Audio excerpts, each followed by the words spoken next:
Note کر لیجئے کہ جہاں تک پروٹیسٹنٹ مذہب کا تعلق ہے وہ تو پہلے سے ان کی جیب میں تھا. یہ ویسٹ کا لفظ آپ نے پڑھا ہوگا اور اخبارات میں آتا رہا خلیج کی جنگ کے دوران. ویسٹ ایک تو کہتے ہیں یہ بھیڑ جو کاٹ جاتی ہے منہ سوج جاتا ہے، ایک ویسٹ مخفف ہے. وائٹ اینگلو سیکسن پروٹیسٹنٹس، سب سے پہلے یہود نے انہیں شکار کیا، اپنا اعلی کار بنایا. یہی وجہ ہے آپ کو معلوم ہے 1917 میں انگریزوں کے ذریعے سے انہیں یہ اجازت ملی کہ فلسطین میں زمینیں بھی خرید سکتے ہیں، جائیدادیں بھی خرید سکتے ہیں. بالفور ڈیکلریشن انگلستان کا وزیر خارجہ تھا جس نے کہ یہ اجازت دلوائی ہے. ورنہ یہ کہ خلافت عثمانیہ جب تک قائم رہی ہے، خلیفہ عثمانی ترک خلیفہ نے اجازت نہیں دی. اس لیے کہ حضرت عمر رضی اللہ تعالیٰ عنہ نے، یہ بھی اب تاریخ کی ایک حقیقت بیان کر رہا ہوں جو شاید بہت سے حضرات کے علم میں نہ ہو، کہ جب یروشلم کے عیسائیوں نے سرنڈر کیا ہے یروشلم، حضرت عمر آئے ہیں، تشریف لائے ہیں مدینہ منورہ سے چارج لینے کے لیے. اس وقت جو ٹریٹی لکھی گئی ہے، جو معاہدہ ہوا ہے، اس میں وہاں کے یہودیوں، یہاں کے عیسائیوں نے طے کرایا تھا کہ یہاں آپ یہودیوں کو آباد ہونے کی اجازت نہیں دیں گے. یہودی آ سکتا ہے، زیارت کر سکتا ہے، اپنے مقامات مقدسہ کو آ کر دیکھ سکتا ہے، یہاں آباد نہیں ہو سکتا. اور یہ کون شرط رکھ رہا ہے؟ عیسائی. اس وقت تک عیسائیوں کی دشمنی یہودیوں کے ساتھ اس درجے میں تھی. اور یہی حضرت عمر رضی اللہ تعالیٰ عنہ کی وہ شرط تھی کہ سلاطین عثمانیہ، خلفاء عثمانیہ نے بھی، حالانکہ یہودیوں نے بڑی سے بڑی رشوت دینے کی کوشش کی ہے، سلطان عبد الحمید خان کو یوں سمجھیے کہ سیم و زر سے خریدنے کی کوشش کی ہے، لیکن اس کے باوجود ان کا کہ جو فیصلہ حضرت عمر کر گئے تھے، جو کمٹمنٹ رضی اللہ تعالی عنہ ان کی ہے، میں اس سے سرے منہ انحراف نہیں کر سکتا. اصل میں اسی کی تو صدا ہے جو فری میسنری کے ذریعے سے خلافت کا خاتمہ کرایا گیا، کہ یہی سب سے بڑی رکاوٹ ہے. اگر خلافت ختم نہ ہوتی اور اگر کہیں جہاد کا اعلان خلیفہ عثمانی کی طرف سے ہو گیا ہوتا تو یہ کہی تھی بات. جب حضرت شیخ الہند رحمۃ اللہ علیہ جب یہ اسیری میں تھے مالٹا میں، تو وہاں کا انگریز کمانڈنٹ، اس نے چونکہ وہ کچھ مرید ہو گیا تھا یا کم سے کم عقیدت مند ہو گیا تھا، ایک روز حضرت شیخ الہند نے ان سے سوال کیا اس شخص سے کہ آپ لوگ ہماری خلافت کے پیچھے کیوں پڑے ہوئے؟ یہ تو بیمار، تم خود کہتے ہو یورپ کا مرد بیمار ترکی، آپ کو کیا ڈر ہے اس سے؟ آپ کیوں اس بیچاری خلافت کے در پہ ہیں؟ اس شخص نے جواب دیا تھا، مولانا اتنے بھول پن کے ساتھ بات نہ کیجئے، ہم بھی جانتے ہیں، آپ بھی جانتے ہیں، اگر کہیں خلافت عثمانیہ کی طرف سے جہاد کا اعلان ہو گیا تو پورے عالم اسلام سے لاکھوں مسلمان اپنے سروں سے کفن باندھ کر نکل آئیں گے. آج اس گئے گزرے دور میں بھی اس کمزور اور یوں سمجھیے کہ نام نہاد خلافت کے اندر اتنی جان ہے، اتنی طاقت ہے، لہذا اس کو ختم کیا گیا. اور ختم کرایا گیا کن کے ذریعے سے؟ وہ جو مسلمان کہلاتے ہیں تھے فری میسن، مصطفیٰ کمال پاشا فری میسن، اور اس کے ذریعے سے انہوں نے سارے کام جو کروائے وہ در حقیقت اپنے سازشوں کے ذریعے سے اور مسلمانوں کو استعمال کر کے کروائے. بہرحال بات لمبی ہو رہی ہے. پہلی بات تو یہ ہے کہ وہی نقشہ اس وقت کا آج بھی ہے جہاں تک یہودیوں کا تعلق ہے، لیکن فرق یہ واقع ہو گیا کہ اس وقت عیسائی یہودیوں کے تابع نہیں تھے، بلکہ عیسائیوں اور یہودیوں کے مابین دشمنی تھی. آج یہودی عیسائیوں پر مسلط ہو چکا ہے. فرنگ کی رگے جاں پنجے یہود میں ہے، اور آج کے فرنگ کا لیڈر امریکہ ہے. امریکہ کا صدر یوں سمجھیے کہ وہ ان یہودیوں کا غلام ہے، مجال نہیں کہ ان کی مرضی سے ادھر سے ادھر ہو جائے، اور اگر کوئی غلطی سے ادھر سے ادھر ہو جائے تو اس کا پتہ چاک ہو جائے گا. آپ دیکھیے کیا حشر ہوا ہے بش کا، حالانکہ بہت بڑا ہیرو بن کر نکلا تھا گلف وار سے، لیکن ذرا سا ایک بیان دے دیا تھا کہ جو اسرائیل کو پسند نہیں آیا، تو جو الیکشن میں چاروں شانے چت ہوا ہے اس کا جو حشر ہوا ہے وہ دیکھ لیجیے. تو پہلی بات تو یہ سمجھ لیجیے کہ آج بھی یہودی، یہ نیو ورلڈ آرڈر ہے، نیو ورلڈ آرڈر، اور اس میں عیسائی دنیا اس کی اعلی کار ہے. دونوں مقامات پر متصل قبل یہود کا تذکرہ ہے. سورہ صف میں بھی وقت کی کمی کی وجہ سے تفصیل میں نہیں جانا چاہتا. حضرت موسیٰ کا ذکر آیا، وَإِذْ قَالَ مُوسَىٰ لِقَوْمِهِ يَا قَوْمِ لِمَ تُؤْذُونَنِي وَقَدْ تَعْلَمُونَ أَنِّي رَسُولُ اللَّهِ إِلَيْكُمْ. پھر حضرت عیسیٰ کا ذکر آیا، وَإِذْ قَالَ عِيسَى ابْنُ مَرْيَمَ يَا بَنِي إِسْرَائِيلَ إِنِّي رَسُولُ اللَّهِ إِلَيْكُمْ مُصَدِّقًا لِمَا بَيْنَ يَدَيَّ مِنَ التَّوْرَاةِ وَمُبَشِّرًا بِرَسُولٍ يَأْتِي مِن بَعْدِي اسْمُهُ أَحْمَدُ۔ یہ سارا تذکرہ یہود کا ہے۔ اس کے بعد فرمایا یریدون لیطفئوا نور اللہ بافواہہم، یہ یہودی چاہتے ہیں کہ اللہ کے نور کو اپنی منہ کی پھونکوں سے بجھا دیں۔ اس میں ایک طنز بھی ہے، اللہ کے نور کو قریش مکہ بھی بجھانا چاہتے تھے لیکن وہ عمل کے ذریعے بجھانا چاہتے تھے۔ وہاں ابو جہل نے بھی اپنی جان دی ہے، گردن کٹوائی ہے۔ جہاں 13 صحابہ شہید ہوئے وہاں 70 بتوں کے ماننے والوں نے بھی اپنی جانوں کی قربانی دی ہے۔ لیکن یہودی سازش کے ذریعے سے دوسروں کو بھڑکا کر، صرف ریشہ دوانی کے ذریعے سے اپنے آپ کو بچا کر اس نور کو بجھانا چاہتے تھے۔ اس لیے یہاں تنزیہ انداز ہے، یریدون لیطفئوا نور اللہ بافواہہم، یہ اپنے منہ کی پھونکوں سے بجھانا چاہتے ہیں۔ اسی کی بہترین ترجمانی کی ہے مولانا ظفر علی خان نے کہ نور خدا ہے کفر کی حرکت پہ خندہ زن، پھونکوں سے یہ چراغ بجھایا نہ جائے گا۔ یہود کی بھی مخالفت تھی، مشرکین کی بھی مخالفت تھی، لیکن ان کا انداز تھا سازشوں کے ذریعے سے اسلام کی مخالفت۔ اب تفصیل میں جانے کا موقع نہیں ہے، پوری سیرت النبی کا ایک اجمالی سخت جائزہ لے لیجئے، کیسے کیسی سازشیں کی ہیں۔ منافقت کا پورا پودا بھی انہی کا لگایا ہوا، انہی کے زیر اثر۔ انہی میں سے ایک ابو عامر راہب بھی تھا کہ جس نے جو ہے اتنا بڑا لبادہ اوڑھا، بہت ہی بڑے تقدیس کا لبادہ اوڑھا۔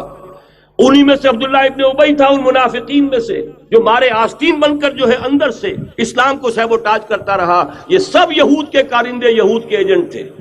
پھر یہ کہ ہر مرتبہ دیکھ لیجئے بدر میں بھی وہ چڑھا کر لائے ہیں، اور احزاب تو ان کی سازشوں کا شاہکار ہے۔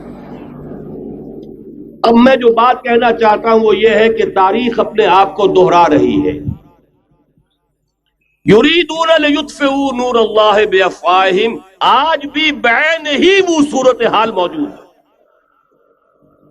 آج بھی new world order, Jew world order در حقیقت یہود کی ریشہ دوانی، در حقیقت زائنسٹ موومنٹ تقریباً 100 برس پہلے جو شروع ہوئی، اس سے بھی 125 برس پہلے آرڈر آف دی ایلومیناٹی، وہ آرڈر آف دی ایلومیناٹی 1776 میں قائم کیا گیا تھا، یہودیوں کی سازش، وہ آج تک چل رہی ہے۔ آج بھی یہودی ہے کہ جو اسلام کا خاتمہ اور مسلمانوں کو اپنے کمی کاری بنانے کے لیے ایک پورے ورلڈ آرڈر کا نقشہ بنا کر آ چکے ہیں۔ اور آج در حقیقت آپ کا اصل دشمن، میں بالکل اتفاق کرتا ہوں مولانا سے، اصل دشمن نمبر 1 میرے اور آپ کے اندر موجود ہے، میرا اور آپ کا نفس۔ اصل دشمن یہ ہے، نفس ما ہم کم طرف فرعون نیست لیکن اورعون ایراعون نیست۔ اور دوسرا خارجی دشمن سب سے بڑا یہودی، لیکن یہ کہ اس وقت کے اور اس وقت کے حالات میں ایک بڑا فرق واقع ہوا ہے۔ مجھے اقبال کے وہ شعر یاد آ رہے ہیں، دنیا کو ہے پھر مارکہ روح و بدن پیش، تہذیب نے پھر اپنے درندوں کو ابھارا، اللہ کو پامردی مومن پہ بھروسہ، ابلیس کو یورپ کی مشینوں کا سہارا۔ وہی تاریخ ستیزہ کار رہا ہے ازل سے تا امروز، چراغ مصطفی سے شرار بولہبی۔ تو دنیا کو ہے پھر مارکہ روح و بدن پیش، تہذیب نے پھر اپنے درندوں کو ابھارا، اللہ کو پامردی مومن پہ بھروسہ، ابلیس کو یورپ کی مشینوں کا سہارا۔ جس وقت یہودی حضور صلی اللہ علیہ وسلم اور صحابہ کرام کی مخالفت کر رہے تھے، ان کے اور عیسائیوں کے درمیان دشمنی تھی۔ وقالت اليہود لیست النصارى علی شیء وقالت النصارى لیست اليہود علی شیء، ان میں آپس میں سانپ اور نیولے کا بیر تھا اس وقت، جبکہ نبی اکرم صلی اللہ علیہ وسلم کے ساتھ یہود کی یہ کشاکش جاری تھی۔ یہی وجہ ہے کہ آپ کو معلوم ہے کہ قرآن مجید کہتا ہے کہ بدترین دشمن تمام انسانوں میں اہل ایمان کے وہ یہود ہیں، اور قریب ترین اگر کسی کو پاؤ گے دوستی میں مسلمانوں کے تو وہ نصارہ ہیں۔ سورہ مائدہ کی آیت ہے، وَلَتَجِدَنَّ أَشَدَّ النَّاسِ عَدَاوَةً لِلَّذِينَ آمَنُوا الْيَهُودَ وَلَتَجِدَنَّ أَقْرَبَهُمْ لِلَّذِينَ آمَنُوا مَوَدَّةً لِلَّذِينَ آمَنُوا الَّذِينَ قَالُوا إِنَّا نَصَارَى۔ اس وقت صورتحال یہ تھی. آج زمین و آسمان کا فرق واقع ہو چکا ہے. آج یہودی عیسائی پر مسلط ہو چکا ہے. یہودیوں نے پورا عالم عیسائیت فتح کر لیا ہے. آج پورا عالم عیسائیت یہودیت کا اعلی کار بن چکا ہے. چنانچہ پہلے تو ایک ہی بات تھی، یہ تو تقریباً 300-400 سال قبل ہو چکا، کہ west white Anglo Saxon Protestants یہ تو اعلی کار بن گئے تھے آج سے صدیوں پہلے. انہی کے ذریعے سے یورپ کے اندر انہوں نے سود کی اجازت حاصل کی. انہی کے ذریعے سے یہ ساری فحاشی اور یہ ساری اریانی کا جو بازار گرم کیا، یہ در حقیقت آزاد خیالی، لبرلزم، حریت فکر، حریت عمل. میں آزاد ہوں، میں ننگا جانا چاہتا ہوں بازار میں، آپ کون ہوتے روکنے والے؟ آپ اپنی آنکھیں بند کر لیں. ہم آزاد ہیں، ہم دو مرد ہیں، شادی کرنا چاہتے ہیں، شوہر اور بیوی کی حیثیت سے رہنا چاہتے ہیں، آپ کون اعتراض کرنے والے؟ یہ سارا یہود کی سازش. اور آپ کو معلوم ہونا چاہیے جب تک پوپ کا کنٹرول تھا یورپ پر، یعنی ابھی کیتھولک جو عیسائیت ہے وہ غالب تھی، اس وقت تک پورے یورپ میں سود حرام تھا، کہیں انٹرسٹ کا کاروبار نہیں ہو سکتا تھا. یہ پروٹیسٹنٹس کے ذریعے سے اس کی اجازت حاصل کی. نتیجہ یہ نکلا، علامہ اقبال شاعر مشرق اس صدی کے آغاز میں گیا تھا یورپ، اور وہاں جا کر اس نے دیکھ لیا تھا فرنگ کی رگے جہاں پنجے یہود میں ہے. معاشی اعتبار سے یہودیوں نے پورے یورپ کے اوپر اپنا تسلط قائم کر لیا تھا. اور یہ یہودی کون تھے؟ Rothschilds, Goldsmiths. یہ گولڈ سمتھ جس نے شکار کیا ہے تازہ عمران خان، ایک ابھرتی ہوئی شے تھا، امیدیں وابستہ ہو رہی تھیں، پہلے ہی سے ایک ہیرو کی شکل میں تھا. وہ اسلام کی بات کرنے چلا تھا، وہ اپنے کلچر کی بات کرنے چلا تھا. گولڈ سمتھ 5 کروڑ پاؤنڈ تو پہلی سلامی ملنے والی ہے. یہ قیمت کس سے کی دی جا رہی ہے؟ غور کیجئے. اگر وہ سارا سازشی کردار جو یہود کا ہے وہ سامنے ہو تو ہر شے آپ کے سامنے بالکل ٹرانسپیرنٹ نظر آئے گی. آپ دیکھ سکتے ہیں کہ اصل میں ہو کیا رہا ہے. بہرحال مجھے جو دوسری بات کہنی تھی وہ یہ کہ یریدون لیطفئوا نور اللہ بافواہہم، اس وقت بھی یہودی تھا، آج بھی یہودی ہے.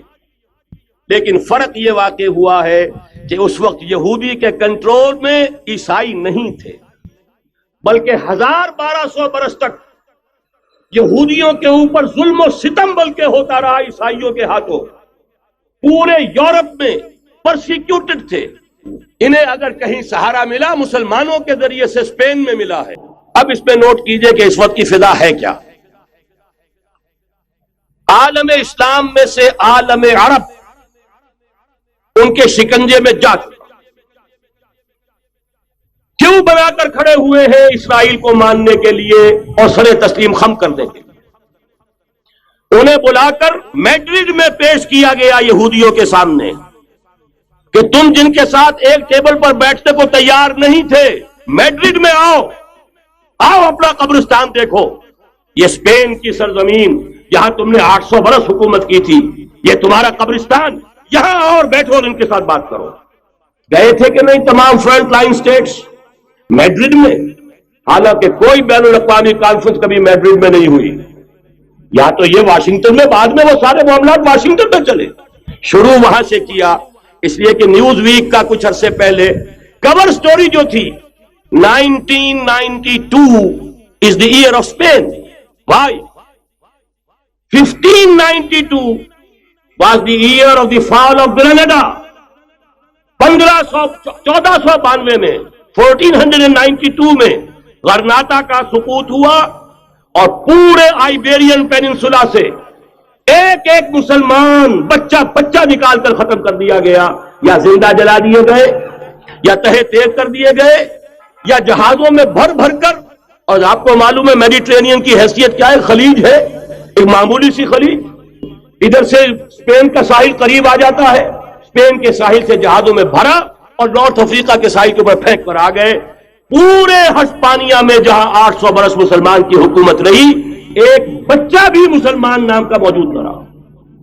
یہ تھا 1492 اور اب آیا تھا 1992. 1992 is the year of Spain.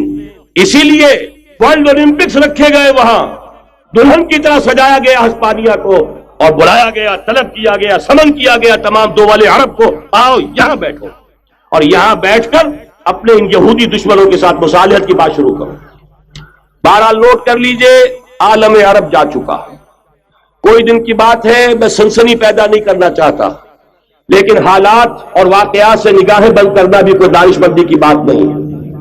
یہ ایودھیا کی مسجد شہید کی گئی، ابھی یہ ایک بہت بڑا مزار جو ہے شہید کیا گیا، اس کے ساتھ کئی مسجدیں شہید کی گئی۔ یہ سب کیا ہے؟ یہ مسلمانوں کی نفس دیکھی جا رہی ہے کہ کوئی غیرت اور حمیت نام کی کوئی شے باقی ہے؟ جیسے علامہ اقبال نے وہ نظم لکھی تھی، عبد القادر روہیلا بڑا ظالم جفاجو کینہ پرور تھا، لیکن یہ کہ اس نے جو ایک ٹیسٹ لیا تھا کہ وہ جو عورتیں ہیں تیموری خاندان کی، ان میں کوئی رمق رہ گئی ہے؟ معلوم ہوا کہ نہیں، کہ غیرت نام تھا جس کا، گئی تیمور کے گھر سے، ختم، غیرت نکل گئی۔ اسی طرح ایودھیا کی مسجد، اب چرار شریف، اور یہ کوئی دن کی بات ہے کہ اب مسجد اقصی کا نمبر آیا کہ آیا، اس کے لیے پوری تیاریاں ہو چکی ہے۔ یروشلم کا مشرقی حصہ خالی کرایا جا چکا ہے، اس کے اندر اب پورا تسلط یہودی کر رہے ہیں، لیکن یہودی اب پیچھے قدم ہٹانے والا نہیں ہے۔ ان کا تھرڈ ٹیمپل، تیسری مرتبہ ہیکل سلیمانی تعمیر ہونا ہے۔ نوٹ کر لیجئے، ان کے لیے وہ وہی کچھ ہے جو ہمارے لیے کعبہ ہے، ان کے لیے ہیکل سلیمانی بالکل وہی حیثیت رکھتا ہے جو ہمارے لیے کعبہ۔ وہ ہیکل سلیمانی ایک مرتبہ پہلے نبوکدنضر کے ہاتھوں مسمار ہوا، پھر سن 70 عیسوی میں ٹائٹس کے ہاتھوں مسمار ہوا، سن 70 کے بعد آج 1995 میں کتنے برس ہو گئے؟ پورے 1925 برس ہو گئے کہ ان کا کعبہ زمین بوس پڑا ہوا ہے۔ اب تک تو ان کا بس نہیں تھا، اب تو بس ہے کہ نہیں؟ اب ان کی حکومت ہے کہ نہیں؟ اب شاہ حسن ہو چاہے شاہ حسین، ان کے نوکر اور چاکر ہیں یا نہیں؟ اب انہیں ڈر کس کا ہے؟ لہذا کوئی دن کی بات ہے، مسجد اقصی شہید ہوگی اور ٹیمپل کی تعمیر شروع ہوگی۔ ایک دوسری تصویر ہے، یہ تصویر ہے زمینی، ایک تصویر ہے آسمانی۔ وَمَكَرُوا وَمَكَرَ اللَّهُ وَاللَّهُ خَيْرُ الْمَاكِرِينَ۔ انہوں نے اپنی سی تدبیریں کی، اللہ نے اپنی تدبیر کی، اور ظاہر بات ہے اللہ کی تدبیر سے بہتر تدبیر کس کی ہوگی؟ چنانچہ یہودیوں کی سازشیں اس وقت بھی ناکام ہوئی تھی یا نہیں؟ ظاہر بات ہے جاء الحق وزهق الباطل ان الباطل کان زهوقا۔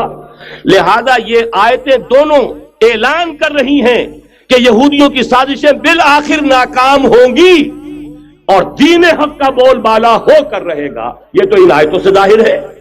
یریدون لیطفئوا نور اللہ بافواہہم واللہ متم نورہ ولو کرہ الکافرون۔ یریدون ان یطفئوا نور اللہ بافواہہم ویابى اللہ الا یتم نورہ ولو کرہ الکافرون۔ هو الذی ارسل رسولہ بالہدى ودین الحق لیظہرہ علی الدین کلہ ولو کرہ المشرکون۔ اللہ نے تو بھیجا ہی ہے اپنے رسول کو اس فیصلے کے ساتھ اور یہ ذمہ داری اور مشن دے کر کہ جو دین حق آپ کو دے کر بھیجا جا رہا ہے اسے غالب کیجئے، نافذ کیجئے، قائم کیجئے، اس مشن کے ساتھ بھیجا جا رہا ہے۔ اور وہ بہرحال آیا، جاء الحق وزهق الباطل ان الباطل کان زهوقا۔ لیکن نوٹ کرنے کی بات یہ ہے، ذرا یہاں تھوڑا سا تحمل کے ساتھ غور کیجئے گا، کہیں میرے خلاف کوئی فتویٰ دینا شروع کر دیں۔ کیا حضور کا مقصد بعثت اس وقت مکمل ہو گیا تھا؟ ایک درجے میں ہو گیا کہ جزیرہ نما عرب پر اللہ کے نور کا بھی اتمام ہو گیا، اللہ کا دین بھی غالب ہو گیا کہ نہیں ہو گیا؟ لیکن کیا محمد الرسول اللہ صرف عرب کے لیے بھیجے گئے تھے؟ قرآن کہتا ہے ببانگ دول وما ارسلناک الا کافۃ للناس بشیرا ونذیرا۔ اے محمد صلی اللہ علیہ وسلم، ہم نے نہیں بھیجا ہے آپ کو مگر پوری نوع انسانی کے لیے بشیر اور نذیر بنا کر۔ تو جان لیجئے کہ یہ مقصد بعثت محمدی صلی اللہ علیہ وسلم بتمام و کمال اس وقت پورا ہوگا جب کل عالم انسانیت پر، کل روئے ارضی پر اللہ کا دین اسی طرح غالب ہو جائے گا جس طرح کہ محمد الرسول اللہ والذین معہ صلی اللہ علیہ وسلم ورضی اللہ تعالی عنہم اجمعین، ان کے ہاتھوں سے، ان کے ایثار سے، ان کی قربانیوں سے، جن کا نقشہ آپ کے سامنے مولانا کھینچ چکے ہیں، ان کی احسان، ان کی قربانیاں، ان کی محنت، ان کی جفاکشی، ان کی سرفروشی، ان کے جان تن من دھن لگا دینے کے نتیجے میں جیسے اس وقت غالب ہوا تھا، کل روئے ارضی پر غالب ہوگا، تب کہیں جا کر مقصد بعثت محمدی مکمل ہوگا۔ یہی وجہ ہے اقبال نے کہا تھا وقت فرصت ہے کہاں، کام ابھی باقی ہے، نور توحید کا اتمام ابھی باقی ہے۔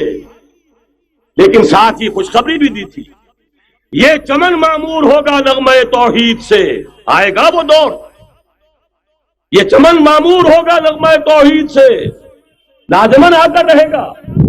لہذا اب اس کے درمیان جو یہ فصل ہے اس کو سوچئے۔ یہ زمینی حالات جنہیں میں نے کہا تھا انہیں دیکھیں، ظاہر بات ہے کبوتر کی طرح آنکھیں بند کرنے کا تو فائدہ نہیں، حقیقت کو دیکھنا پڑے گا۔ حقیقت کو دیکھتے ہیں تو دل بیٹھ جاتا ہے، مایوسی کے اندھیارے چھا جاتے ہیں، امید کی کوئی کرن کہیں نظر نہیں آتی۔ کہاں نظر آئے؟ مولانا نے کتنا عمدہ نقشہ کھینچا ہے، کہاں ہے وہ اسلام؟ مسلمان تو ہیں، 1 ارب سے زیادہ ہیں، لیکن کوئی پوچھے 1 انچ زمین دکھاؤ جہاں اسلام تم نے نافذ کیا ہو، تو وہاں ہمارے ہاتھوں کے طوطے اڑ جائیں گے۔ نتیجہ یہ ہے کہ حالات تو زمینی جو ہے وہ ہے مایوس کن۔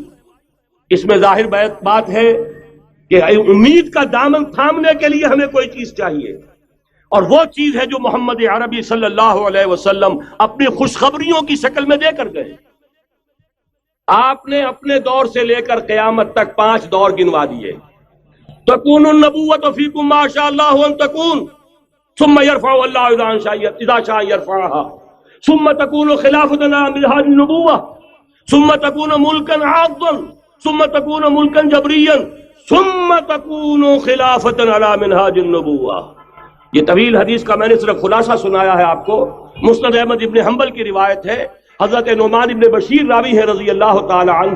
پہلا دور دور نبوت، دوسرا دور دور خلافت علی منہاج النبوۃ، نبوت کے نقش قدم پر خلافت جسے ہم خلافت راشدہ کہتے ہیں۔ تیسرا دور مسلمانوں کی حکومتیں، لیکن وہ ملوکیت کا دور، ملکن عاضن، اور ان میں ظاہر بات ہے کہ عاضن بھی تھی، جہاں ان میں خوبیاں تھیں وہاں برائیاں بھی تھیں۔ وہی حجاج ابن یوسف جس نے ایک مسلمان لڑکی کے خط کے اوپر فوج بھیجی ہے، وہی حجاج ابن یوسف ہے کہ سینکڑوں تابعین کے سر اس نے قلم کرائے ہیں، وہی حجاج ابن یوسف۔ وہی خلیفہ کہ جس نے فوج کشی کی اجازت دی تھی سندھ پر، وہی خلیفہ ہے جس نے بلا کر محمد ابن قاسم کو شہید کیا ہے کہ یہ پاپولر ہوتا چلا جا رہا ہے، ملوکیت کے لیے تو اس سے بڑا خطرہ اور کوئی نہیں۔ اس لیے کہ سندھ کے ہندوؤں نے ان کے بت بنا لیے تھے۔ یہ نوجوان در جوانی توبہ کردن سیوائے پیغمبریس، یہ نوجوان اور اتنا نیک اور پارسا ان کے بت بنا کر مندروں میں رکھ دیے گئے۔ اندیشہ ہو گیا کہ یہ تو پاپولر ہو گیا تو ہمارے خلاف بغاوت کر دے گا، بلا کر شہید کر دیا گیا۔ بہرحال تیسرا دور تھا وہ ملکن عاضن، کچ کھلی ملوکیت۔ چوتھا دور تھا ملکن جبرین، غلامی کی ملوکیت۔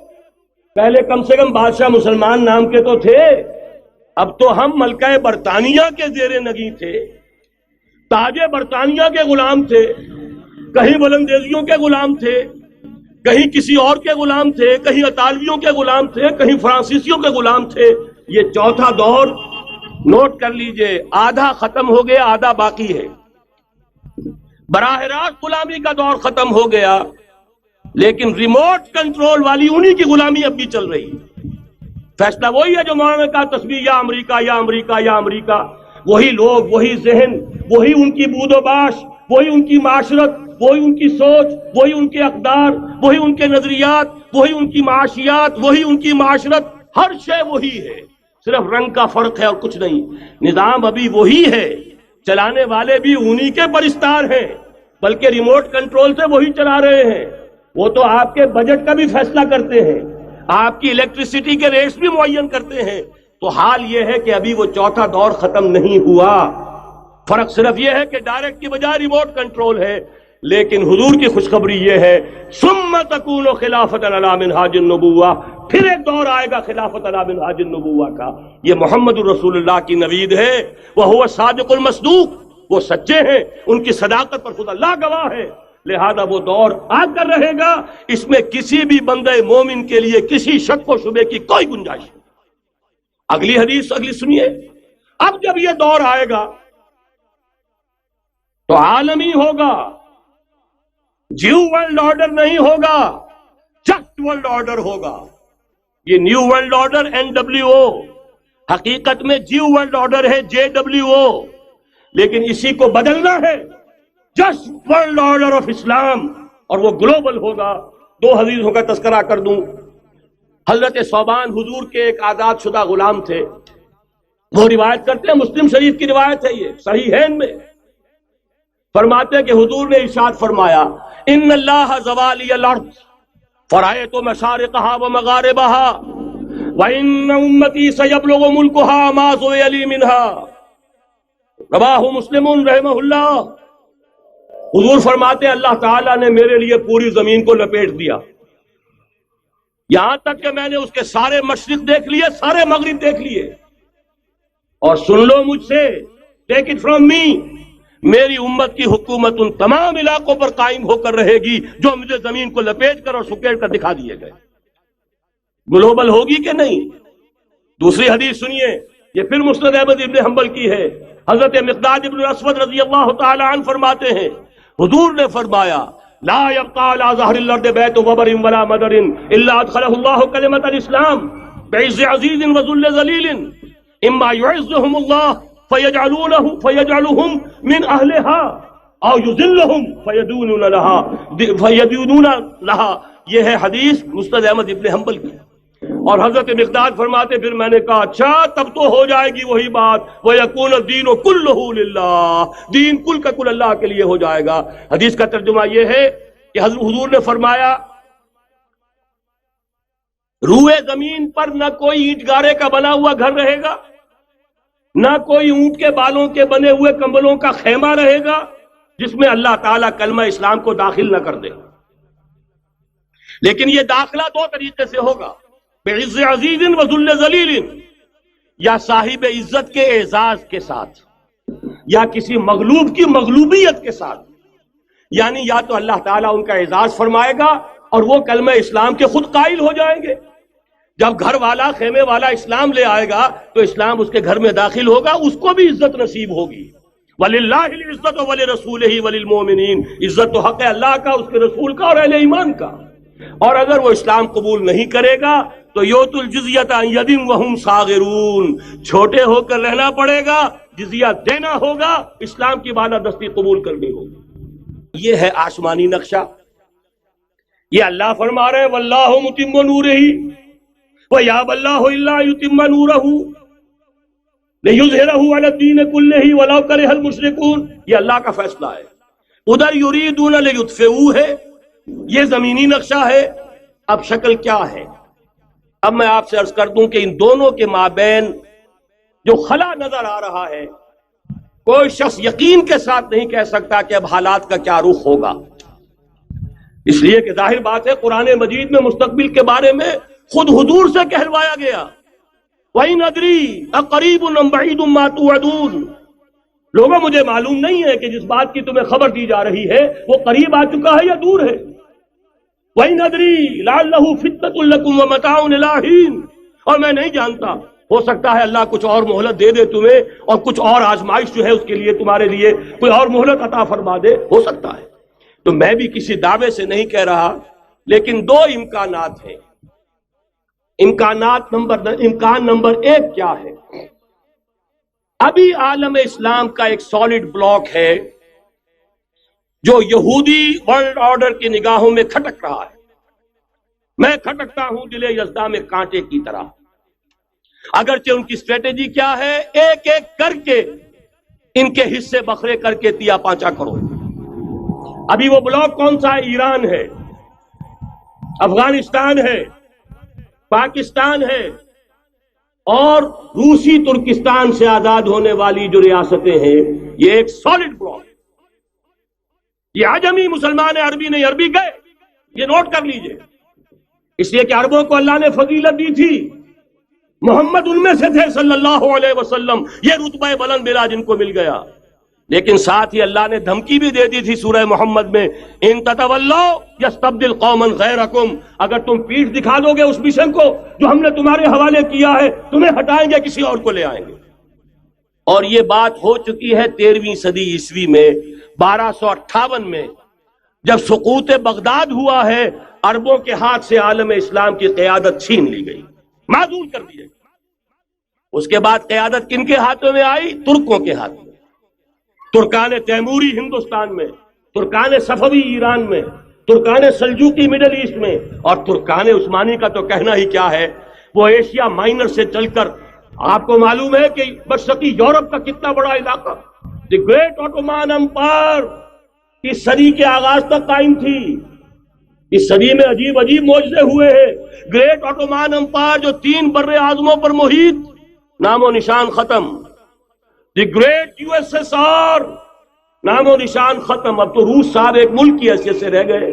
یہ اس صدی میں دو اور وقت نہیں ہے میں اور آپ کو کیا بتاؤں، اس صدی میں تو بڑے بڑے عجیب عجوبے ہوئے ہیں، بڑی بڑی 2 عظیم جنگیں ہو چکی ہیں، تیسری جو ہے سر پر کھڑی ہے، دور نہیں ہے، جس کو حدیث میں کہا گیا ہے الملحمۃ العظمی، تاریخ انسانی کی عظیم ترین جنگ، اور وہی صلیبی جنگ جس کا آغاز بوسنیا سے ہو چکا ہے۔ کہ ایک امکان تو یہ ہے کہ اس بلاک میں اسلام کا احیاء ہو، اور اس کے لیے کچھ نویدیں بھی موجود ہیں احادیث نبویہ میں۔ وہ تو آپ نے سنا ہوگا اقبال کا شعر، میرے عرب کو آئی ٹھنڈی ہوا جہاں سے، میرا وطن وہی ہے، میرا وطن وہی ہے۔ حدیث میں آتا ہے یخرج ناس من المشرق یؤتون للمہدی، یعنی سلطان ہی، مشرق سے فوجیں نکلیں گی کہ جو کہ مہدی کی حکومت قائم کریں گی۔ یہ مہدی اہل تشیع کے مہدی اور ہیں، ہمارے مہدی اور ہیں۔ اہل تشیع کے عقیدے کے مطابق ان کے بعد میں امام جو روپوش ہو گئے تھے وہ امام مہدی ہے، وہ ظاہر ہو جائیں گے، ابھی امام غائب ہیں، پھر وہ ظاہر ہو جائیں گے۔ ہمارے نزدیک یہ مہدی پیدا ہوں گے یا ہو چکے ہوں، اور یہ ہوں گے حضرت فاطمہ کی نسل ہی سے رضی اللہ تعالی عنہا، لیکن عالم عرب کے اندر پھر ایک طاقت بن کر ابھریں گے، باطل کی قوتوں کے خلاف جہاد کریں گے، لیکن ان کو مدد آئے گی 2 طرف سے، ایک زمینی مدد آئے گی مشرق سے، ایک آسمانی مدد آئے گی۔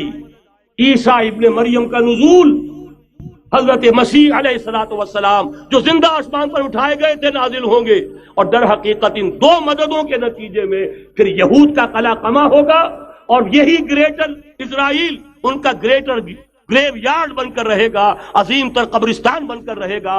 اس کی بڑی واضح حدیثیں موجود ہیں، اس کی بڑی تفصیلی خبریں موجود ہیں، یہ احادیث کی کتب کے اندر، بدقسمتی سے ہماری اس کی طرف توجہ نہیں ہے۔ ایک تو یہ ہو سکتا ہے، اسی طریقے سے ایک اور حدیث ہے، یخرج من خراسان رایات سود، یخرج من خراسان رایات سود لا يردها شیء حتی تنصب بإیلیا۔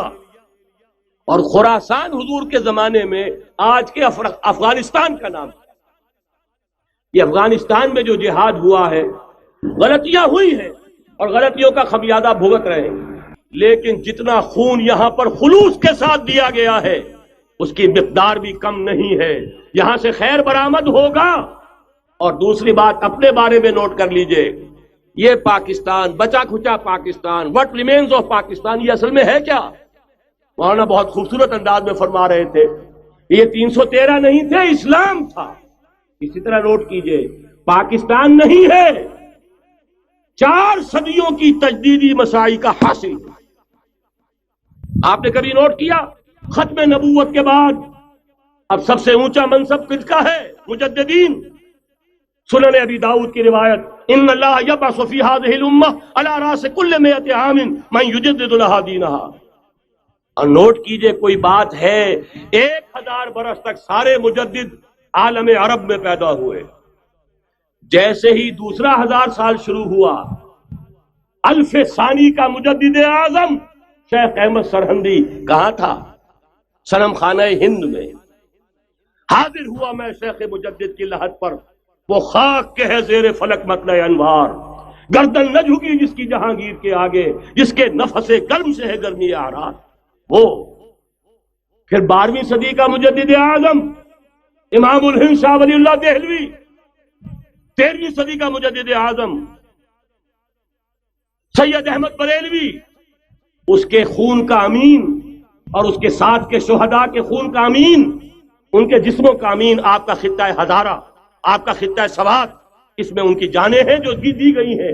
اور وہ نہایت میں آپ سے عرض کر دوں، دور صحابہ کے بعد اتنا خالص اسلامی جہاد پوری مسلمان تاریخ میں نہیں ملے گا جتنا وہ تحریک شہیدین کا. 14ویں صدی ہجری میں شیخ الہند جیسا مجاہد اعظم کہ انگریز نے گرفتار کر کے قید بھی کیا ہے، تو کہاں ہندوستان میں نہیں، کہاں جزیرہ مالٹا بحر روم میں. اقبال کے نفس سے ہے لالے کی آگ تیز، ایسے غزل سرا کو چمن سے نکال دو. کہیں ہندوستان کی کسی جیل میں ہوا تو شاید اس کے نفس کی گرمی ہی سے کوئی حرارت پیدا ہو جائے. اور اسی صدی میں 14ویں صدی ہجری میں اقبال جیسا مفکر، اسی 14ویں صدی ہجری میں مودودی جیسا مصنف، اسی 14ویں صدی ہجری میں مولانا الیاس جیسا مبلغ رحمہم اللہ، عظیم شخصیتیں آج پورے عالم اسلام میں آپ کو تبلیغی دوست ملیں گے. یہ کہاں سے شروع ہوئی تحریک؟ دہلی کی ایک چھوٹی سی مسجد سے. وہ مسجد بنگلے والی اب تو بڑی عالیشان ہو گئی ہے، جب وہاں شروع ہوا تھا کام بڑی چھوٹی سی مسجد. یہ سارے کام یہاں کیوں ہوئے؟ پورا عالم اسلام آزاد ہوا، کہیں نعرہ اسلام کا نہیں لگا، کہیں عرب قومیت پر، کہیں کسی اور عصبیت پر تحریکیں چلی ہیں. صرف تحریک پاکستان تھی کہ پاکستان کا مطلب کیا؟ لا الہ الا اللہ. کوئی سبب ہے کہ یہاں قرارداد مقاصد پاس ہوئی، حاکمیت اللہ کی ہے کہ اکبر نام لیتا ہے خدا کا اس زمانے میں. یہ سارا ماضی سامنے رکھیے اور حضور کی دی ہوئی پیشین گوئیوں کا مستقبل سامنے رکھیے. ان دونوں سے ثابت ہوتا ہے اس خطہ ارضی سے کچھ ہونا ہے. اگرچہ بھٹکے ہوئے ہیں لیکن کبھی بھولی ہوئی منزل بھی یاد آتی ہے راہی کو، اور بھٹکے ہوئے آہو کو پھر سوئے حرم لے چل. اس کی ضرورت ہے مسلمان کو، پھر اس کا مقصد یاد دلایا جائے. پاکستان اس لیے نہیں بنایا گیا تھا کہ ہمارے ہاں ٹاٹے اور برلے نہیں تھے تو ہمارے پاس اس کے بھی باپ وجود میں آ جائیں، اس لیے تو نہیں بنایا گیا تھا. پاکستان اس لیے نہیں بنایا گیا تھا کہ جاگیرداروں کی جاگیرداریاں محفوظ ہو جائیں. پاکستان اس لیے تو نہیں بنایا گیا تھا. اور یہ کہ نمازیں اور مسجدیں تعمیر ہو جائیں، مسجدیں تو امریکہ میں تعمیر ہو رہی ہیں عالی شان سے عالی شان، اس لیے پاکستان نہیں بنا تھا. آج بھی مسلمان، میں معذرت سے عرض کر رہا ہوں مولانا سے، آج بھی بھارتی مسلمان کی ایوریج نمازی ہونے کے اعتبار سے پاکستانی مسلمان سے کہیں بہتر ہے. آج بھی برقع نظر آ جائے گا تو ہندوستان میں نظر آ جائے گا. میں نے اپنی آنکھوں سے دیکھا چند سال پہلے جب مکہ مسجد حیدرآباد دکن میں 3 دن مسلسل میری تقریریں ہوئی ہیں، 10,000 مرد اور 5,000 خواتین، اور ان میں سے کوئی بغیر برقعے کے نہیں تھی. ایک سیلاب نظر آ رہا تھا برقعوں کا کہ جب جلسہ ختم ہوا ہے رات کے 12 بجے 3 دن تک متواتر. یہاں کہاں نظر آئے گا برقع آپ کو؟ یہاں تو جس کے بعد 2 پیسے ہو گئے اس نے سب سے پہلے برقع اتار کے پھینک دیا. معلوم اچھی طرح سمجھ لیجئے یہ چیزیں تو وہاں زیادہ ہیں یہاں کی نسبت. اصل ضرورت تھی کہ یہاں اس نظام کو قائم کیا جائے، وہ نظام عدل اجتماعی، وہ جس میں حریت ہو، جس میں عام آدمی بھی خلیفہ وقت کو ٹوک سکے. یہ کرتا کیسے بن گیا؟ ایک خاتون بھی کھڑی ہو کر دامن پکڑ لے، عمر تمہیں کیا حق ہے کہ ہمارے مہر کے اوپر پابندی لگا رہے ہو، جبکہ اللہ نے نہیں لگائی. اللہ قرآن میں قنطارہ کا لفظ استعمال کر رہا ہے. ڈھیروں سونا دے دے کوئی شخص اپنی بیوی کو مہر کے اندر، طلاق دیتے وقت اس میں سے کچھ نہیں لے سکتا. آپ کون ہوتے ہیں ہمارے حق کے اوپر پابندی لگانے والے؟ اور عمر نے کہا آج ایک بڑھیا نے وہ اب عمر کو دین سکھایا، آرڈیننس واپس. حضرت سعد بن ابی وقاص رضی اللہ تعالی عنہ جو فاتح ایران تھے، وہ گورنر ایسے ہی نہیں بن گئے تھے ریوڑیاں بٹی ہو اور گورنری مل گئی ہو. وہ تو خود فاتح تھے ایران کے، اس لیے گورنر تھے.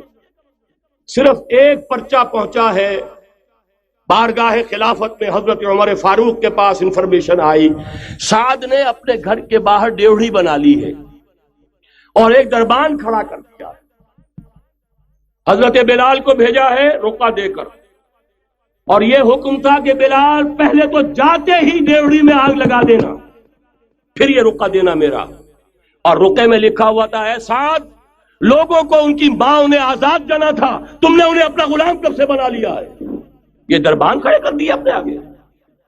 وہ حریت، وہ مساوات کہ جا رہا ہو خلیفہ وقت اور چارج لینے جا رہا ہے بیت المقدس کا، کوئی ذاتی علاج کے لیے نہیں جا رہا، سیر و سیاحت کے لیے نہیں جا رہا، چارج لینے کے لیے بالکل سرکاری وزٹ ہے، آفیشل وزٹ ہے، اسٹیٹ وزٹ ہے۔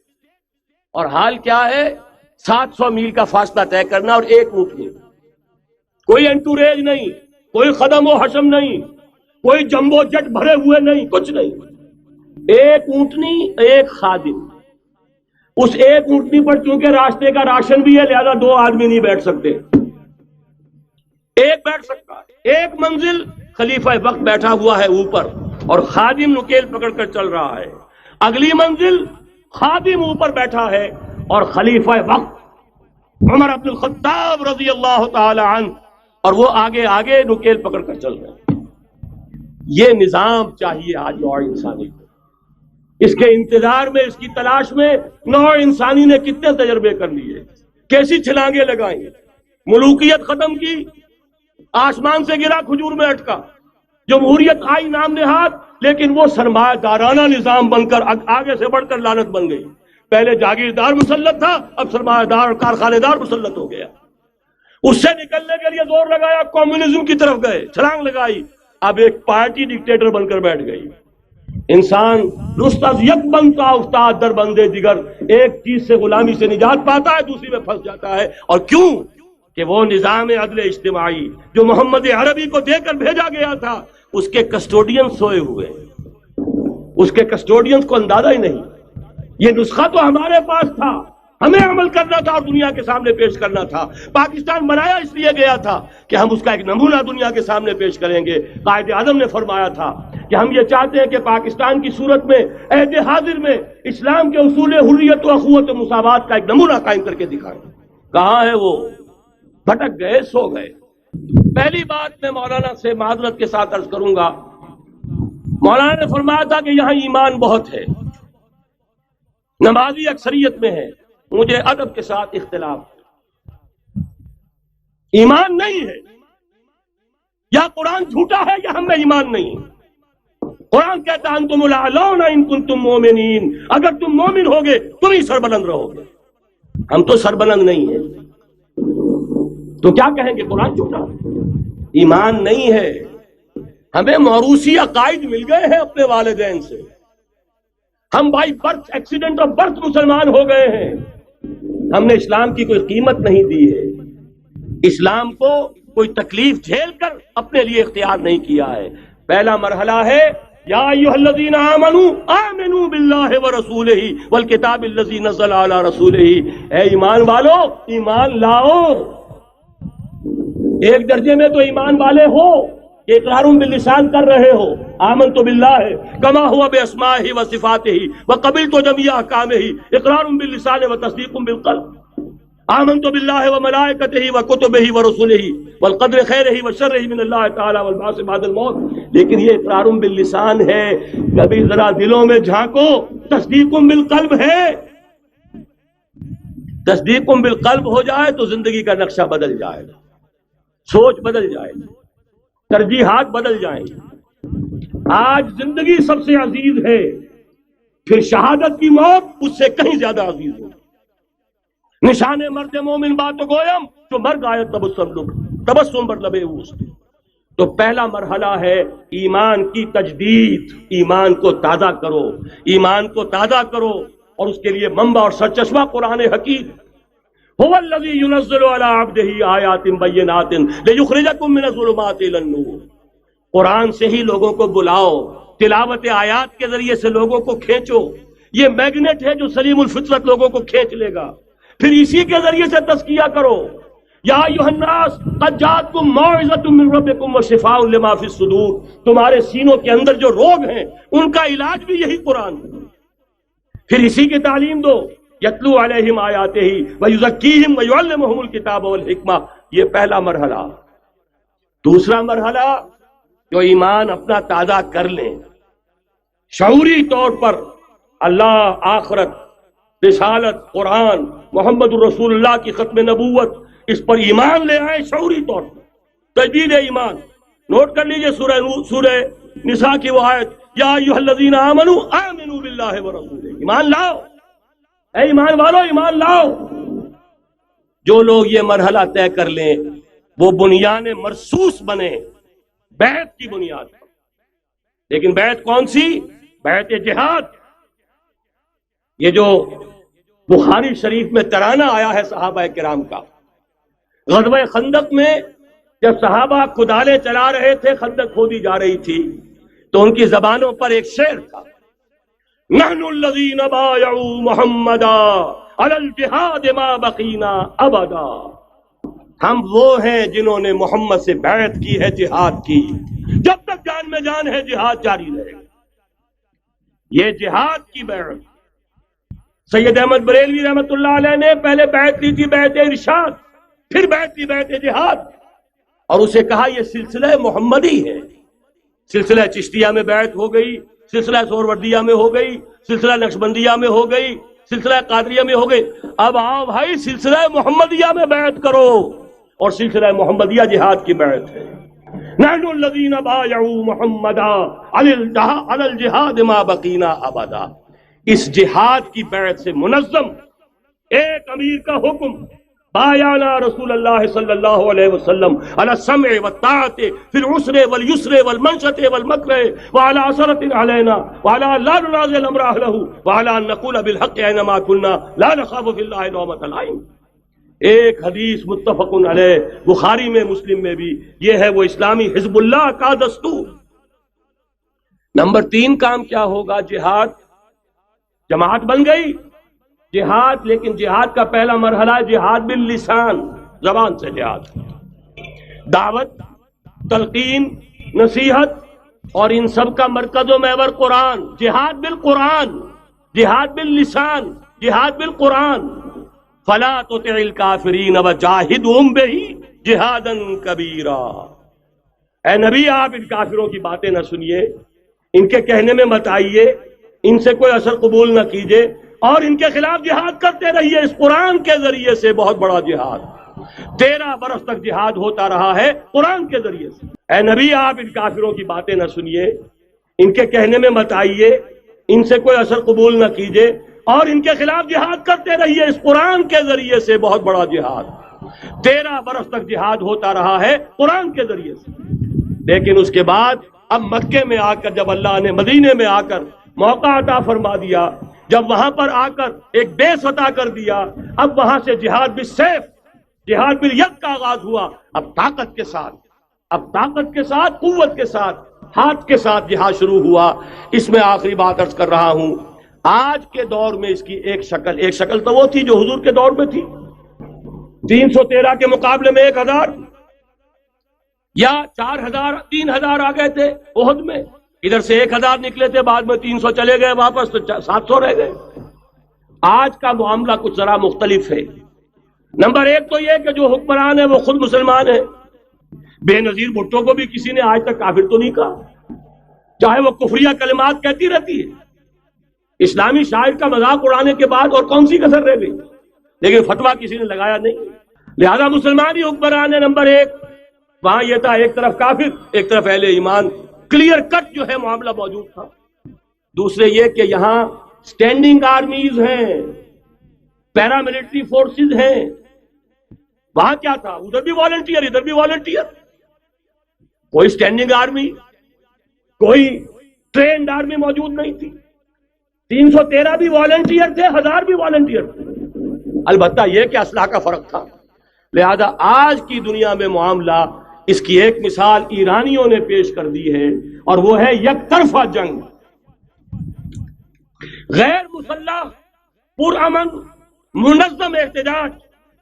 سڑکوں پر نکل آئیں گے جب طاقت ہوگی، جب نہیں چلنے دیں گے اس نظام کو، نہیں دیں گے ٹیکس، نہیں چلنے دیں گے ان بینکوں کو. پکیٹنگ ہوگی، گھراؤ ہوگا، نہیں چلنے دیں گے. سود حرام ہے، اللہ اور اس کے رسول کے خلاف اعلان جنگ ہے، نہیں چلنے دیں گے. لیکن اس کے لیے پہلے طاقت ہو. صداقت کے لیے جس دل میں مرنے کی تڑپ، پہلے اپنے پیکرے خاکی میں جان پیدا کرے. محمد عربی نے مکے میں نہیں شروع کر دیا تھا جہاد صلی اللہ علیہ وسلم.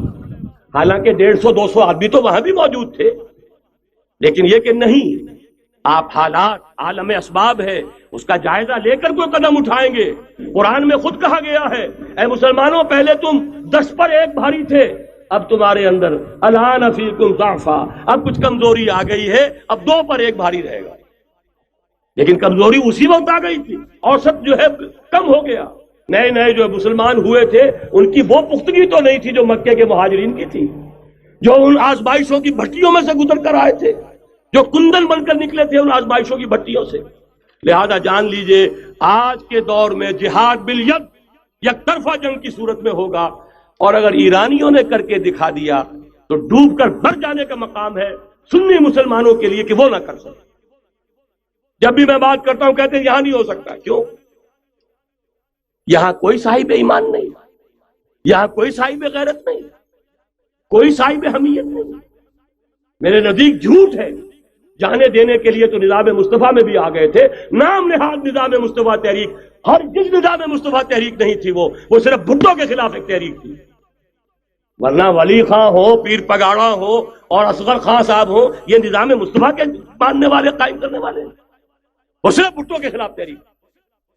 لہذا اس میں بھی مسلمانوں نے جانیں دے دی، تو اب آپ سوچئے کہ پھر کوتاہی ہماری ہے، ہم نے راستہ ان کے سامنے رکھا نہیں، بات واضح کی نہیں، لوگوں کو عمل کے لیے ابھارے، راستہ بھی تو دکھائیں۔ نمبر 1 ایمان کی تجدید بذریعہ قرآن، وہ جنس نہیں ایمان جسے لے آئیں دکانیں فلسفہ سے، ڈھونڈے سے ملے گی عاقل کو یہ قرآن کے سیپاروں میں۔ تجدید ایمان بذریعہ قرآن، اجتماعیت بذریعہ بیعت جہاد، بیعت سم و طاعت فی المعروف۔ نمبر 3 جب تک طاقت کافی نہیں ہے جہاد باللسان، کہو تو صحیح یہ فحاشی خدا کے لیے ختم کرو، کہو تو صحیح اخبار والوں سے جا کر ہاتھ جوڑ کر یہ کیا تم رنگین تصویریں شائع کرتے ہو نوجوان لڑکیوں کی، یہ کون سا تمہیں ثواب ہو رہا ہے، تم نے کس چیز کو ذریعہ بنایا ہے اپنی کمائی کا اور اپنی دولت کے حصول کا، کہو تو صحیح، نہ سنے۔ بہرحال اللہ تعالیٰ کے ہاں تمہارے کہنے کا یہ جو نہی عن المنکر باللسان ہے تمہیں تو اجر و ثواب ملے گا، اور جب طاقت اتنی ہو جائے کہ ٹکر مول لینے کی پوزیشن میں ہو تو نکل آؤ، گھیراؤ کرو۔ یہ ہے راستہ کام کرنے کا، یہ ہے طریقہ، لیکن تنظیم ہو، موب نہ ہو، سم و طاعت فی المعروف، جو حکم دیا جائے، حکم ہو حرکت کرنے کا تو حرکت کرے، اور حکم ہو رک جانے کا تو رک جائے۔ اگر یہ نظم جماعت نہیں ہوگا خیر وجود میں نہیں آئے گا، قربانیاں ہوں گی اور ضائع جائے گی۔ اس نے بھی خلوص میں اگر غلطی کی ہے بہرحال اللہ کے ہاں اس کا جو ثواب محفوظ رہے گا۔ جان دینا آسان کام نہیں ہے، لیکن یہ ضرور ہے کہ نظم کے بغیر دی گئی ہے اس کا دنیا میں نتیجہ نہیں نکلے گا۔ تو یہ میں نے عرض کیا آپ سے 4 نکات: تجدید ایمان بذریعہ قرآن، اجتماعیت بذریعہ بیعت جہاد اور بیعت سم و طاعت فی المعروف۔ پھر جب تک طاقت کافی نہیں عن المنکر باللسان، مظاہرے کرو، لوگوں کو جا کر روکو، ہاتھ جوڑو، خوشامد کرو، باز آ جاؤ، منکرات کو چھوڑ دو، اللہ کے غضب کو دعوت نہ دو، اللہ کے غصے کو نہ بھڑکاؤ۔ لیکن جب طاقت کافی ہو جائے، منظم جماعت جو جانے دینے کے لیے تیار ہو، جو اپنے سینوں پر گولیاں کھانے کو تیار ہو، پھر میدان میں آئیں گے، پھر کہیں گے یا یہ منکرات نہیں یا ہم نہیں، یا تخت یا تختہ، اس کے سوا تیسری بات پھر کوئی نہیں ہوگی۔ اور اس کے لیے یہ ون سائیڈڈ وار، یک طرفہ جنگ ایرانیوں نے کر کے دکھا دی، ہلکی سی جھلک ہمیں بھی پاکستان میں دکھا دی۔ اب بھی اگر ہم کہیں کہ ہمارے سامنے راستہ نہیں ہے تو یہ سوائے اس کے کہ اپنے آپ کو، وہ جو اقبال نے کہا پتہ نہیں نام کیا ہے اس کا، خدا فریبی کہ خود فریبی، عمل سے فارغ ہوا مسلمان بنا کے تقدیر کا بہانہ۔ راستے تو صاف ہیں، نشانات راہ بھی اب تو سامنے موجود ہیں، اگر اس کے باوجود ہم حرکت نہیں کرتے تو سارا قصور ہمارا اپنا ہے۔ جو باتیں میں نے عرض کی ہیں، اب ظاہر بات ہے ایک تقریر میں میں نے بہت سا مواد جمع کیا ہے، میری کتابیں ہیں، میرے کیسٹس ہیں، ان سب کا جو ہے اب جس کے بھی دل میں کوئی جذبہ ابھرا ہے، اس جذبے کو بہت قیمتی سمجھیے، جس کے بارے میں اقبال کا ایک خوبصورت شعر ہے: آرزو اول تو پیدا ہو نہیں سکتی کہیں، اور ہو جائے تو مر جاتی ہے یا رہتی ہے خام۔ اس لیے کہ یہ ماحول ایسا ہے، یہاں بری آرزویں پروان چڑھتی ہیں، دولت کی آرزو، شہرت کی آرزو، جائیداد کی آرزو اور اقتدار کی آرزو، لیکن یہ کہ کبھی دینی اگر جذبہ ابھرتا بھی ہے تو ماحول اسے غذا نہیں دیتا، آکسیجن نہیں ہے، وہ پودا مرجھا جاتا ہے۔ لہذا جس کے دل میں بھی وہ جذبہ ابھر آیا ہو اس کو مضبوطی کے ساتھ اس لمحے کو امر بنا دیجئے۔ ہندی میں الف لگانے سے برعکس ہو جاتا، مر امر، ٹل اٹل، امر بنا دے اس کو، یہ ہمیشہ کا ہو جائے کہ اب اس پر عمل کا آغاز ہوگا۔ اور عمل کے آغاز کے لیے مزید اگر آپ کو سمجھنے کی ضرورت ہے، جیسا میں نے عرض کیا ہے، کیسٹ سے کتابیں ہیں، ہمارے دفاتر ہیں، یہاں قریب آپ کے جو ہے وہ دفتر موجود ہے، وہاں سے لیجئے، عاریتاً لیجئے، خریدیے، پڑھیے۔ گفتگو کرنی ہو، میں اسی شہر لاہور میں رہتا ہوں، آئیے بات کیجئے، سمجھیے، سمجھائیے، لیکن یہ کہ ایک عزم تو کر کے اٹھیے۔ وہ عزم کیا ہے؟ قل ان صلاتي ونسكي ومحياي ومماتي لله رب العالمين لا شريك له وبذلك امرت وانا اول المسلمين اقول قولي هذا واستغفر الله لي ولكم ولسائر المسلمين والمسلمات ما كنا لنهتدي لولا ان هدانا الله۔ کل شکر، کل حمد، کل ثنا اس اللہ کے لیے ہے جس نے ہمیں ہدایت عطا فرمائی، اور ہم ہرگز ہدایت نہ پا سکتے اگر اللہ ہی ہمیں ہدایت نہ دیتا۔ ربنا لا تزغ قلوبنا بعد إذ هديتنا وهب لنا من لدنك رحمة إنك أنت الوهاب۔ پروردگار جب تو نے ہمیں ہدایت عطا فرمائی ہے تو اب اس پر استقامت عطا فرما۔ اے اللہ ہمارے دلوں کو کج نہ ہونے دے۔ پروردگار تیرے نبی نے ہمیں بتایا ہے صلی اللہ علیہ وسلم کہ ہم سب کے دل تیری دو انگلیوں کے مابین ہیں، تو جدھر چاہتا ہے پھیر دیتا ہے۔ اے اللہ ہمارے دلوں کو ایمان کی طرف، اسلام کی طرف، جہاد کی طرف، ذوق شہادت کی طرف پھیر دے۔ ربنا تقبل منا انك انت السميع العليم وتب علينا انك انت التواب الرحيم۔ اللهم انصر من نصر دين محمد صلى الله عليه وسلم واجعلنا منهم، اللهم ربنا اجعلنا منهم، واخذل من اعرض عن دين محمد صلى الله عليه وسلم ولا تجعلنا معهم۔ اللهم اغفر لنا ولآبائنا ولأمهاتنا ولجميع المؤمنين والمؤمنات والمسلمين والمسلمات الأحياء منهم والأموات إنك سميع مجيب الدعوات۔ اللهم اشف مرضانا، مرضى المؤمنين والمؤمنات والمسلمين والمسلمات، وصلى الله تعالى على خير خلقه محمد وآله وأصحابه أجمعين برحمتك يا أرحم الراحمين۔ وَلَقَدْ يَسَّرْنَا